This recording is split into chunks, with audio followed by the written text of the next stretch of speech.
Hey guys, we're back. Yep. How you doing? Alright. We're alright. Sound as happy as ever. How are you doing? I'm doing good. Come back. It's more fucking Tomba. Well, yeah. Yeah. This guy who just jumps around like an absolutely madman, pink head. Eat everything you possibly can and don't go into the plant that's going to try and eat you. Yeah, he's just a free spirit, man. Tomba, he just does what the fuck he wants to do. When Exactly, we left off, we were what was it? The 1,000-year-old man. Yeah, we just rescued the 1,000-year-old man. And wow, that could have been easily avoided. Yeah. What did they give us again? He gave us a 1,000-year-old key, which Of course allows he us did. to open And 1,000-year-old chests, and I did it again. Wow. What are you doing, man? You just got free health off that bath. You're wasting it. It's a fountain, actually. Whatever. It looks like a bath. You were bathing in it. You had a bath. So what's that glowy I trail? remember the last time you played this game. That basically, when I've activated my animal dash, that comes on. Alright. What's behind this door? Like, there's so many doors and turns. Doesn't it get quite confusing after? Yeah, it does. This on my first couple of playthroughs, and even when I was playing through this again, just to remind myself of it, this place is so easy to get lost in. You could miss one door, and you'll be searching around for ages looking for which door it was. So this place is supposed to be like some kind of mansion, right? Yeah, it's a whole. What kind of fucking mansion has all these rooms that are not connected? Like you have to go outside and then come back in to access any other. It's a very weirdly. It's an art house place. Yeah. It's an impressionist mansion. Yeah, exactly. Yeah, that's it. Yeah, That's whatever. my story, and I'm sticking to it. Actually, that was my story that you're stealing. And he's sticking to it. And I'm sticking to it. This is where we have to put all our keys, I think. No, this is where another key is. Alright. So I don't What's know. that chest? I don't know. That's a 1,000,000-year-old chest. We ain't got the key for Oh that yet. god. That's way off. But yeah, I don't know if you guys have heard this in the news today. But you know Ken Levine, who created Bioshock and Bioshock Infinite. What about? He's basically decided that he's. It's kind of weird what he's done and how I don't understand really how this has happened. But basically, he's quitting Irrational Studios Gasp. and he's leaving and he's going to do his own project. He's taking basically 15 of the best people from Irrational Studios, and he's taking them to form a new studio, and he's going to work on this new IP that he wants to develop. Unfortunately for Irrational Studios, that means that everyone else in Irrational is getting the fucking sack. So Irrational is no more, basically. Why are they getting the sack? Because I don't know. For whatever reason. Curse the founder! Without those guys, we're nothing. There's something like 200 people that work in Irrational Studios. And yeah, basically because Kevin Levine decided, well, I want to do some other project with a smaller team, Irrational just decided that they wanted to fire everyone else. Rather an irrational method of choice. Ha ha ha. Anyway, well, what I'm doing currently at the moment is I'm backtracking now that I've got this key to get this. A mysterious nice. mushroom. Although what we were currently talking about was much more interesting about that. I'm just keeping you guys updated so you actually know what you're doing. But yeah, I do kind of feel, you know, like I don't know, it's kind of a weird position to be in if you were Kevin Levine. Nice one on dying, by the way. Yeah, I know. It's kind of a weird position to be in. It's like, well, if I want to leave this company and do my own thing, everyone else is gonna fucking lose their jobs. Kind of guilt tripping a little bit. Yeah, I mean that's a bit of a shit position to be in. Yeah. I mean, did he know that was going to happen? Yeah, I think he did know. Because it seems like it's all been quite well planned, you know. And apparently they are giving those guys some support to help them find new jobs and some financial support. Suddenly Valve with a bunch of new employees. Yeah. You know nice what? job, Mark. You know what? I messed up twice. You know what, Gabe Newell? Yeah. Go do that. It's, I don't think they're in the same... I'm not exactly sure where it's based, though, or if they're in the same location. But yeah, there's about 200 programmers now who are out of work. But does this mean there's not going to be any more Bioshock games? There will be, but Ken Levine won't have anything to do with them. 2K still has the license for Bioshock, But yeah, This concerns me. to be honest, it's just gonna be if they do make another Bioshock game, I'm not really that bothered because what else can you do with that IP really? You know. Well, I mean, what else we could said you do that at that- the end of Bioshock 1? Yeah, but and to then... be honest, but then Bioshock Infinite came out. But to be honest, what is there in Bioshock Infinite that couldn't have just been done in a new IP? You know?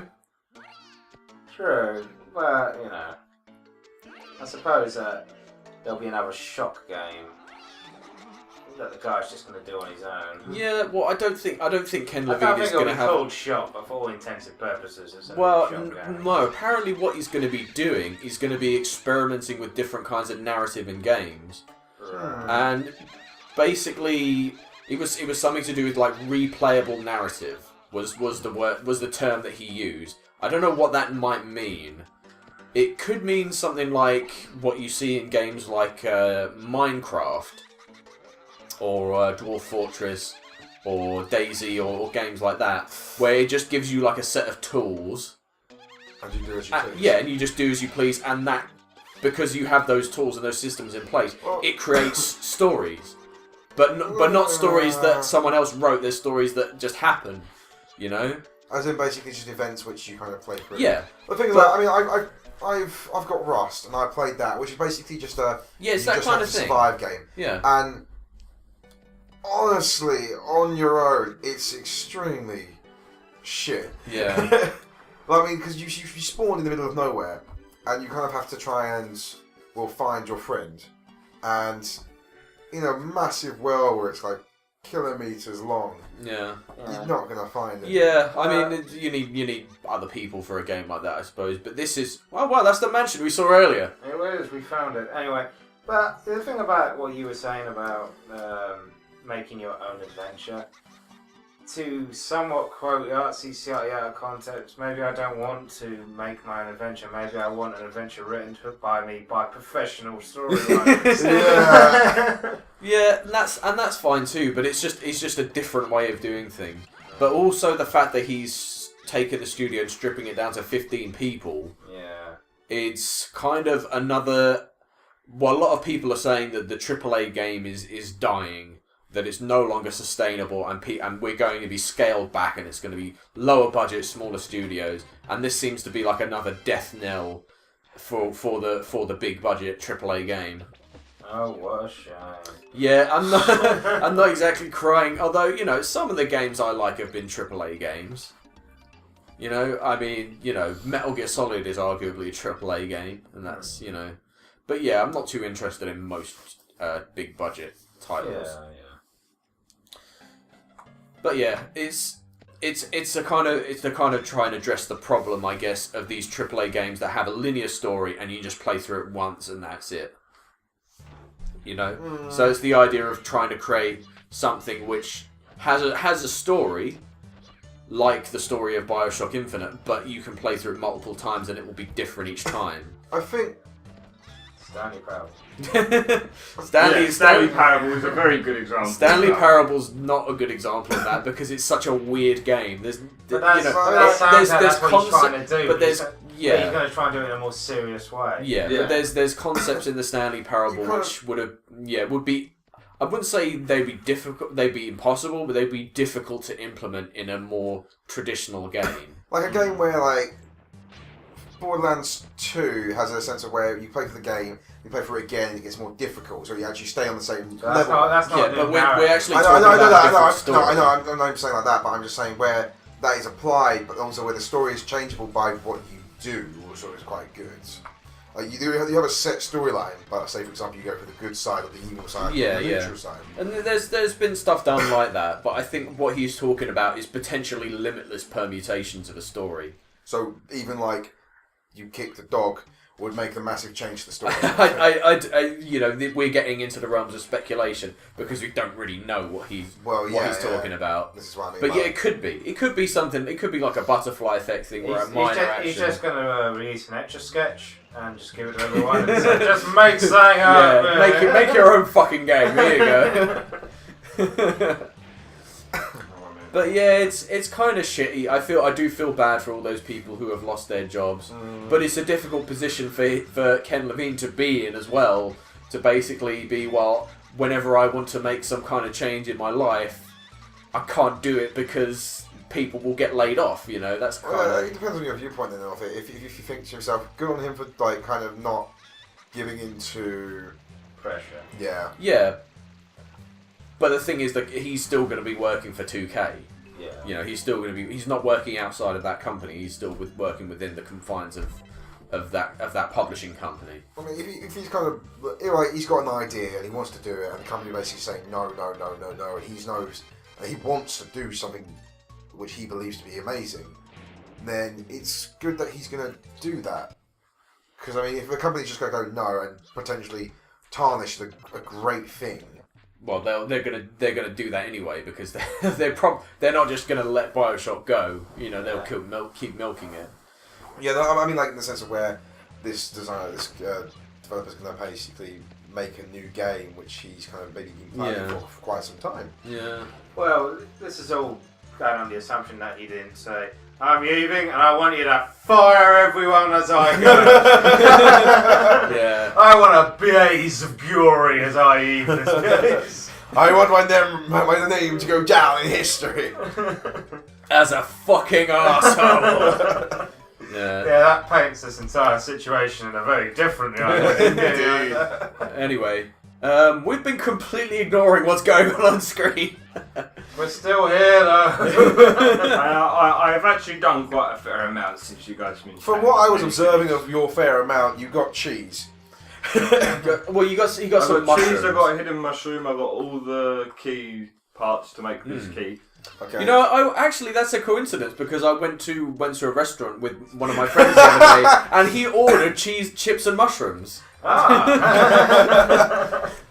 And I thought that was a bit of a strange thing to order. Was it a nice restaurant? Well, no, it was the Chateau Cafe, so it was kind of a average sort of British cafe place. My brother would be angry if you say that. So yeah, anyone who I don't know why someone from Romford would be watching this, but yeah, if you live near Romford, that's the Cafe Chateau. We always go there for a greasy fry up or something. And all of a sudden, every single fan that ever watched this Yeah. came flocking to all Adam's 8 side. of them. Yeah, I somehow doubt we're going to make a massive difference to the fortunes of the Cafe Chateau. There may be one day. We have 8 people that watch our show, and 3 of them are you. Yeah. So that's a good solid 5 then.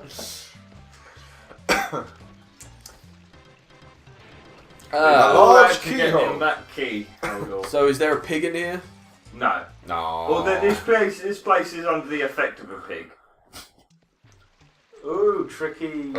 Yeah, I can Ooh, see it yeah. descending well. But luckily, I took a shortcut. I went earlier and went to the mansion where you guys were talking, and I got a funky parasol. Funky parasol. Basically, just to make Mark stop falling down so badly. I imagine he's still going to. So do I. I'm disappointed. That parasol is distinctly unfunky. There's nothing funky about it. So what's up there that was worth all this? A chest. With the pig bag! Oh, nice. Okay, that was worth it, fair enough. Yeah, but it was worth it because you kind of have to go up there. So yeah. So the pig bag is It's how you seal the evil pig. yeah, it's how you seal the evil pig. But yeah, it's kind of like the special item that you find in the Legend of Zelda dungeon to beat the boss with. Yes, but a whole lot more less useful. Yeah. Yeah, because The pig bag doesn't stay still. It moves Yeah. around the screen, and you have to grab the pig and throw him in it. Which Right. sometimes can be really quick, and you have it done in less than 30 seconds. But sometimes, and I'm talking about one fight in particular here, I will probably get killed a few times trying to do it. Is it the other pigs? I remember he was My hardest one is the wind pig, because he spins. Oh, yeah, he's a pretty good chap. And getting it lined up, because it's in 2D graphics, can be a bit irritating. So, we're finished here now. Can't do anything here for the time being. So let's get out of here. What are we got for time? 15. we're gonna go to the dwarf forest. Go and pop in on dwarves, see Baron. I've got some herbs for Baron. Yeah. Make When him you feel a bit when you better. say dwarfs, you mean No. Smurfs? No, No, they're Smurfs. they're not blue, they're not Smurfs. they're non-blue Smurfs.